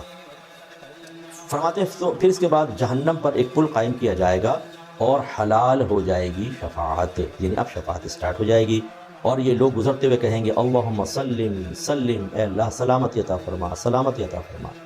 صحابہ کرام نے پوچھا رسول اللہ وہ پل کیسا ہوگا؟ سرکار نے ارشاد فرمایا وہ پھسلنے والی ایک چیز ہے جس میں کانٹے ہیں اور کنڈے لگے ہوئے ہیں، اور اس میں ایسے مڑے ہوئے کنڈے ہیں کہ جو اس سے گزرے تو اس میں پھنس جائے، کہا جاتا ہے ان کے لیے سعدان۔ پھر سرکار فرماتے ہیں کہ اب یہ مومنین پل صراط سے گزریں گے تو کوئی تو ایسے گزرے گا جیسے آنکھ بس جھپکی اور نکل گیا، پلک جھپکتے، اور کوئی ایسا جیسے بجلی، کوئی ہوا کی طرح، کوئی پرندے کی طرح اڑتے ہوئے، کوئی تیز رفتار اعلیٰ نسل کے گھوڑے کی طرح دوڑتا ہوا نکل جائے گا، یعنی اس تیزی کے ساتھ، اور کچھ اونٹوں کی طرح چل کر جائے گا آہستہ آہستہ، لیکن پل صراط پار ہو جائے گا۔ فناجن مسلمون، تو نجات پانے والے مسلمان ہوں گے، کانٹوں سے الجھتے ہوئے یہ بھی نکل جائیں گے، بہت سے زخمی ہوں گے اور وہ نار جہنم میں گر جائیں گے۔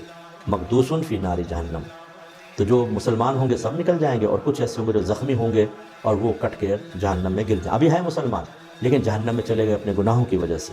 حتی اذا خلص المؤمنون، یہاں تک کہ جب مومن خلص من النار، جب مومن آگ سے نجات پا جائیں گے، خلاصی پا جائیں گے، سرکار فرماتے ہیں تو بس اب یہ غور سے سنیے گا، فوالذی نفسی بیدہ ما منکم من احد باشد مناشدۃ للہ فی استقصاء الحق من المؤمنین للہ یوم القیامۃ لاخوانہم الذین فی النار۔ اللہ تعالیٰ فرماتا ہے بس اس ذات کی قسم جس کے قبضے میں میری جان ہے، تم میں سے کوئی ایسا نہیں ہوگا جو اللہ تبارک و تعالیٰ سے حق لینے کے لیے اپنے ان مومنین بھائیوں بہنوں کے لیے نہ جھگڑا کرے، شدید جھگڑا کرے قیامت کے دن جو ان کے بھائی بہن جہنم میں ہیں۔ یہ کون کہہ رہا ہے؟ اللہ کے نبی، اور یہ عام مومنین کے بارے میں کہ یہ گویا کہ اللہ ہی ان کو اذن دے گا۔ وہ شدت کے ساتھ شفاعت کا سوال کریں گے کہ اللہ تعالیٰ ہمارے جو بھائی بہن جہنم میں گر گئے ہیں ان کو باہر نکال۔ اشد مناشدۃ، شدید قسم کا جھگڑا ہوگا۔ جھگڑا سے مراد نہیں کہ وہ اللہ سے معاذ اللہ بدتمیزیاں کریں گے، لیکن اصرار، اللہ ان کو کہاں ہے ہمارے بھائی بہن کو نکال۔ سرکار فرماتے ہیں یقولون، وہ کہیں گے ربنا کانوا یصومون معنا ویصلون ویحجون، اے اللہ وہ ہمارے ساتھ نمازیں پڑھتے تھے، وہ ہمارے ساتھ روزے رکھتے تھے، ہمارے ساتھ نمازیں پڑھتے تھے، حج کرتے تھے۔ تو کہا جائے گا ان کے لیے، سرکار فرماتے ہیں کہا جائے گا ان کے لیے اخرجوا من عرفتم، جسے تم پہچانتے ہو نا تو باہر نکال دو۔ یہ تو عام لوگوں کے بارے میں سوچیں جو ہمارے 1500 سال کے اکابرین ہیں، بڑے بڑے اولیاء جن کا آج مذاق اڑایا جاتا ہے، جن کو معاذ اللہ گندے الفاظ کہے جاتے ہیں، ان کی شان دیکھیے گا آپ میدان محشر میں، اور بہت پچھتاوا ہے ان لوگوں کے لیے کہ جو ان اکابرین کو معاذ اللہ برا بھلا کہہ رہے ہیں۔ تو اللہ تعالیٰ فرمائے گا اخرجوا من عرفتم، نکالو جن کو تم پہچانتے ہو، بس حرام کر دی جائے گی ان کی صورتیں آگ پر، جن کو تم نے پہچان لیا ان کی صورتیں آگ پہ حرام ہو گئی، نکالو۔ سرکار فرماتے ہیں پس وہ نکالیں گے خلقا کثیرا، بہت بڑی تعداد کو، خلق کثیر کو، اور ایسے وہ لوگ ہوں گے کہ انہیں آگ نے نصف پنڈلی تک اور یا ان کے ٹخنوں تک پکڑ دیا ہوگا، یعنی یہاں اتنا جلے ہوں گے، باقی وہ صحیح ہوں گے، ان کو باہر نکال لیا جائے گا۔ اچھا کہ ختم ہو جائے گا معاملہ؟ نہیں، سرکار فرماتے ہیں ثم یقولون، پھر وہ لوگ کہیں گے ربنا ما بقی فیہا احد ممن امرتنا بہ، اپنی دانش میں تو کہیں گے اللہ تعالیٰ جس کا تو نے حکم دیا تھا ان سب کو ہم نے باہر نکال لیا، اب کیا حکم ہے؟ تو فیقول، اللہ تعالیٰ فرمائے گا ارجعوا، دوبارہ جاؤ، فمن وجدتم فی قلبہ مثقال دینار من خیر فاخرجوہ، تم واپس جاؤ فاخرجوہ، تم واپس جاؤ جس کے دل میں ایک مثقال دینار کے برابر، یعنی خیر میں سے دینار کے مثقال کے برابر بھی ایک وزن ہوتا ہے، اتنا بھی ایمان موجود ہے، اس کو باہر نکال لو۔ پھر وہ واپس جائیں گے فَيُخْرِجُونَ خَلْقًا كَثِيرًا، تو بہت بڑی خلق کثیر کو باہر نکال لیں گے۔ پھر اللہ تعالیٰ فرمائے گا جب وہ باہر نکال لیں گے، پھر یہ لوگ وہی بات کہیں گے کہ ربنا لم نظر فیہا مما امرتنا احدا، اے اللہ تعالیٰ جتنوں کو تو نے حکم دیا تھا کہ ان کے دل میں ایک دینار مثقال کے برابر کوئی خیر ہے تو اس کو باہر نکال لو، نیکی ہم نے نکال لیا، اب کوئی ایسا باقی نہیں ہے۔ پھر اللہ تعالیٰ فرمائے گا ارجعوا، دوبارہ جاؤ، فمن وجدتم فی قلبہ مثقال ذرۃ من خیر فاخرجوہ، دوبارہ جاؤ، اب دیکھو جس کے دل میں ایک رائی کے یعنی ذرے کے برابر بھی، بالکل ذرے کے برابر بھی کوئی خیر نیکی موجود ہے، یعنی کوئی ایمان کا کمزور ترین حصہ موجود ہے، اسے باہر نکال لو۔ پھر یہ لوگ جائیں گے اور نکالیں گے خلق کثیر کو، پھر کہیں گے ربنا لم نظر فیہا خیرا، اب ہم نے اس میں کوئی خیر نہیں چھوڑی، اب تو سب میرے خیال میں کفار رہ گئے ہیں۔ یہ اس حد تک شفاعت ہوگی۔ حضرت ابو سعید خدری رضی اللہ تعالیٰ عنہ کہتے ہیں کہ اگر تم اے لوگوں میری تصدیق نہ کرو اس حدیث کی تو ذرا تم پڑھ لو قرآن پاک میں، اگر تم چاہو کہ خود اللہ نے فرمایا کہ بے شک اللہ نہیں ظلم کرے گا ذرہ برابر بھی، اور یہ کہ ہوگی نیکی اسے کئی گنا اللہ تعالیٰ کر دے گا اور عطا کرے گا اپنی طرف سے اجر عظیم۔ سورہ نساء کی آیت نمبر 40 آپ پڑھ کے آپ نے بتائی۔ اس کے بعد اب دیکھیں اب کیا ہوگا، شفاعتیں وغیرہ ہو گئیں، لوگوں کے نزدیک یہ ہے کہ اب کوئی نہیں بچا، خیر نہیں بچی، اب آخر میں کیا ہوگا، فیقول اللہ عز وجل، تو فرمائے گا اللہ تبارک و تعالی، شفاعت الملائکۃ، ملائکہ فرشتے شفاعت کر چکے، شفاع النبیون، نبیوں نے بھی شفاعت کر لی، وشفع المؤمنون، اور مومنین نے بھی شفاعت کر لی۔ مومنین میں کون؟ صحابہ، تابعین، تبع تابعین، اولیاء اعظام، جن کو آج بیکار کہا جا رہا ہے کہ ان کو کہا جا رہا ہے کہ خود پھنسے ہوں گے، یہ شفاعت کریں گے۔ وَلَمْ يَبْقَ إِلَّا أَرْحَمُ الرَّاحِمِينَ، اور نہ باقی رہے گا مگر ارحم الراحمین، یعنی تمام اپنی شفاعت کر چکے، اب اللہ کی سفارش باقی ہے، یعنی اللہ کسی کی بارگاہ میں سفارش تو نہیں کرے گا، مراد کرم الہی اب بس اللہ کا باقی ہے، جو ان لوگوں کے حق میں مثل شفاعت کام کرے گا جیسے ان کی شفاعت سے باہر آئے، اب اللہ کا کرم کام کرے گا۔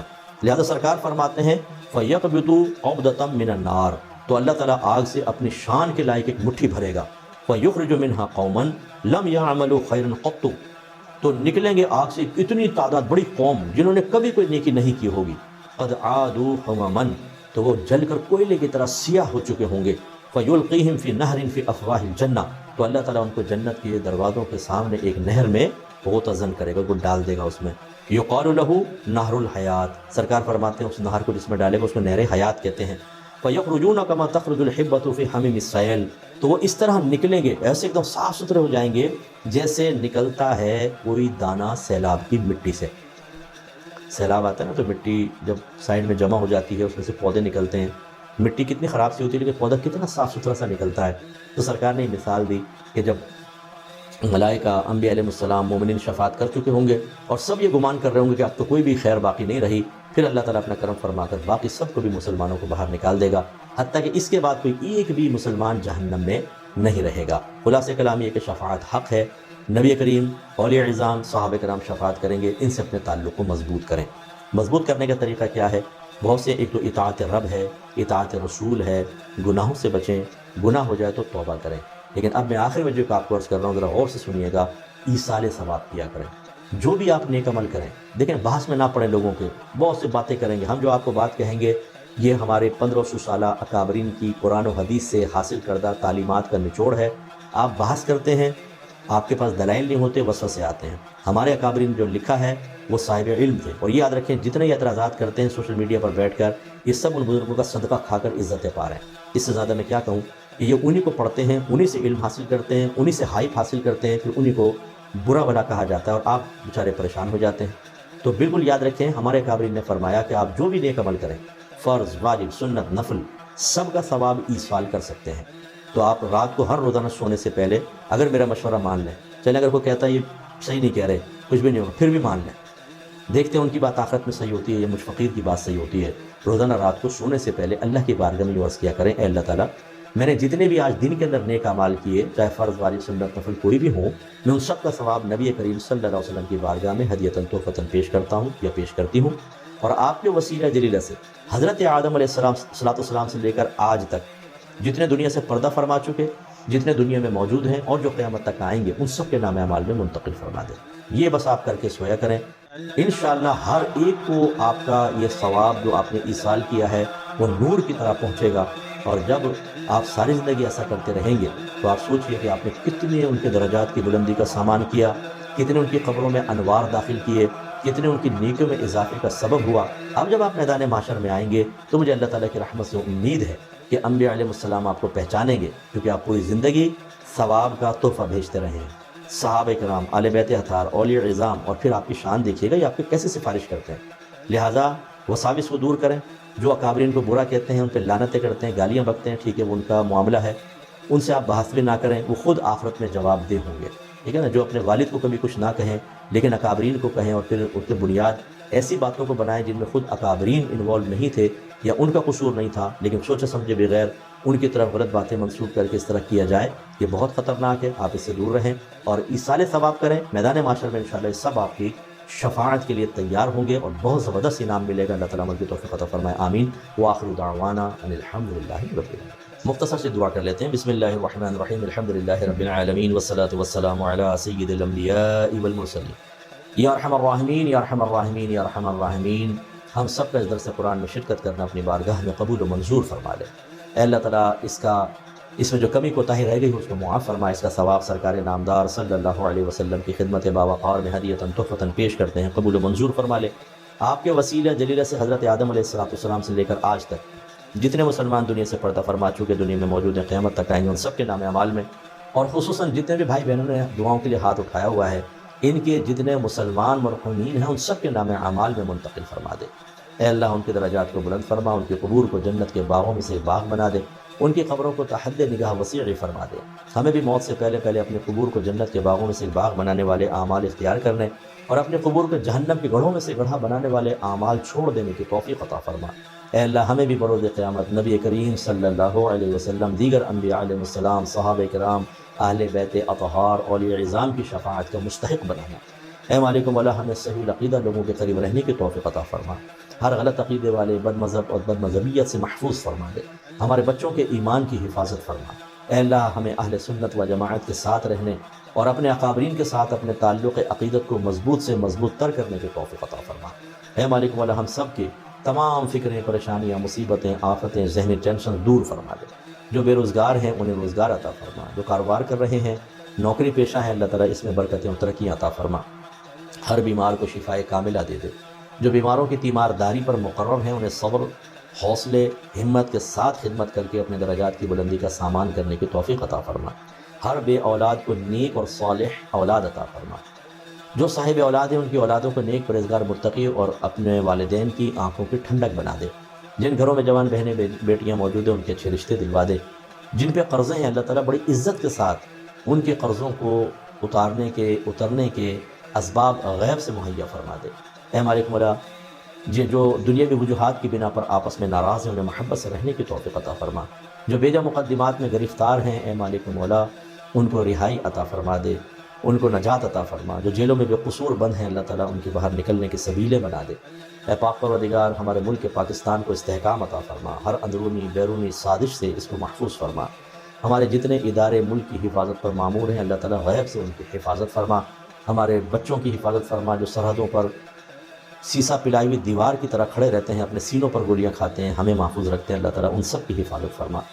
جو بچے فوج میں یا پولیس کے محکمے میں کوئی بھی اس ملک، اس شہر، لوگوں کی حفاظت کرتے ہوئے مقام شہادت پر فائز ہوئے اللہ تعالیٰ ان کی شہادت کو قبول فرما لے اور ان کو جنت الفردوس میں اعلیٰ مقام عطا فرما، اور اللہ تعالیٰ ان کے جتنے بھی متعلقین لواحقین ہیں انہیں صبر جمیل کی توفیق عطا فرما۔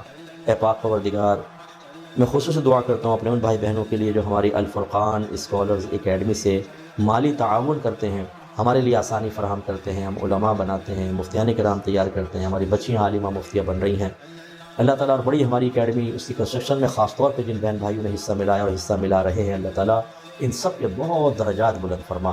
مالک و مولا انہیں دنیا اور آخرت میں سرخر رکھنا، کبھی کسی کا محتاج نہ فرمانا، انہیں دنیا میں بھی موت کے وقت قبر میں میدان محشر میں پل صراط پر آسانیاں سہولتیں عطا فرمانا، جنت الفردوس میں اپنے حبیب کریم صلی اللہ علیہ وسلم کا پڑوس نصیب فرمانا۔ صلی اللہ تعالی علی خیر خلقہ ونور عرشہ سیدنا و مولانا محمد وعلی آلہ وصحبہ اجمعین برحمتک یا ارحم الراحمین۔